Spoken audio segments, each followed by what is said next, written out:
Kita akan mulakan dengan perspektif zombie dari negara-negara Eropah, iaitu Revenant. Eropah dulu pernah dihantui dengan wabak paling mematikan di dunia, iaitu Black Death, sekitar 1340-an. Time tu ramai gila, mati dalam 200 juta orang juga. Masa tu institusi gereja dah jadi peranan penting dalam pemahaman konsep Revenant ni. Time tu ahli gereja banyak menolak konsep sains dan teknologi. Jadi mereka memanifestasikan yang wabak Black Death ni adalah petanda kemurkaan Tuhan, serta menyatakan hari kiamat akan datang tidak lama lagi. Ahli gereja mengatakan bahawa mayat-mayat akan bangkit kembali memusnahkan yang belum mati. Maka terhasillah Revenant. Seterusnya, perspektif zombie dari negara China, iaitu Jiangshi. Actually, Jiangshi ni adalah nama bagi hantu Cina yang kita semua tahu. Hak suka melompat-lompat kan, dekat dahi mereka ada getah kuning tu kan.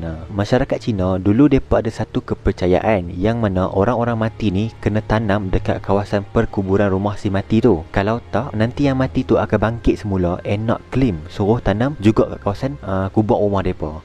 So kadang benda ni actually menyusahkan lah, sebab dulu mana nak ada sistem pengangkutan kan. So kalau kata ada orang mati tapi dia kerja jauh dari kampung halaman dia, lepas tu tiba-tiba kampung dia kat atas bukit ke, kat hujung hutan ke, kan macam susah nak hurung mereka kan. Jadi solutionnya, mereka akan panggil pawang mereka untuk baca jampi serapah, sebab nak hidupkan mayat-mayat ni. So kiranya pawang tu akan jadi guider, and nanti mayat-mayat ni ataupun Jiangshi ni akan follow pawang tu ke mana pawang tu pergi. And function kertas kuning tu adalah sebagai macam remote lah. Kalau kertas azimat tu jatuh dari dahi mana-mana Jiangshi, nanti Jiangshi hilang kawalan and boleh serang manusia. So kertas tu kena stay sampailah Abang Jamil mampus. Dak gua. Sampailah mayat-mayat tu sampai kat kampung halaman. Okey, last kali perspektif zombie dari negara tamadun Mesopotamia, iaitu Epic Gilgamesh. Epic Gilgamesh ni merupakan sebuah teks purba yang diukir di batu-batu dalam bahasa Akkadia sekitar tahun 2150 hingga 1400 sebelum Masihi, and berasal dari tamadun Mesopotamia. Epic Gilgamesh ni dia berkisahkan tentang seorang raja di kerajaan Uruk, iaitu Raja Gilgamesh, yang dikatakan hebat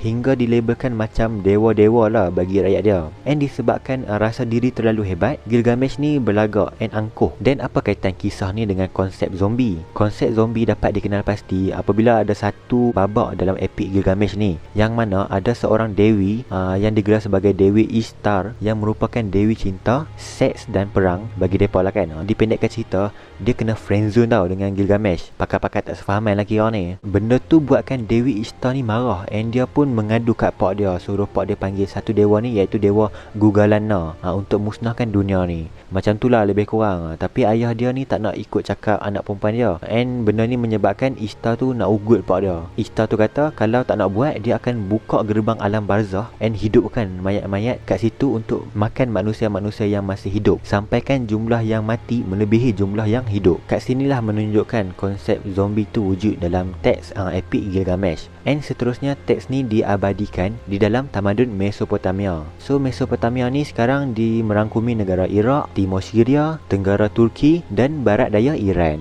Fun fact tentang kisah ni, actually Epic Gilgamesh ni dia merupakan sebuah kisah zombie pertama dalam dunia sastra. Even kisah dia banyak konflik dan drama, tapi ni boleh dikatakan sebagai satu penghargaan lah kan. Kalau dalam Islam, konsep kebangkitan semula ni memang ada, sebab nanti manusia akan bangkit semula selepas mati dan akan dihitungkan. Tetapi konsep ni tak sama dengan konsep zombie, sebab konsep zombie lebih ke arah keagresifan dalam membunuh ataupun menyerang makhluk hidup. Apa-apa pun, kalau hampa ni ada idea nak buat kisah pasal zombie ni, bolehlah hampa make reference based on kisah-kisah rakyat zombie yang tak terlalu berpaksikan kepada jalan cerita dari Hollywood semata-mata.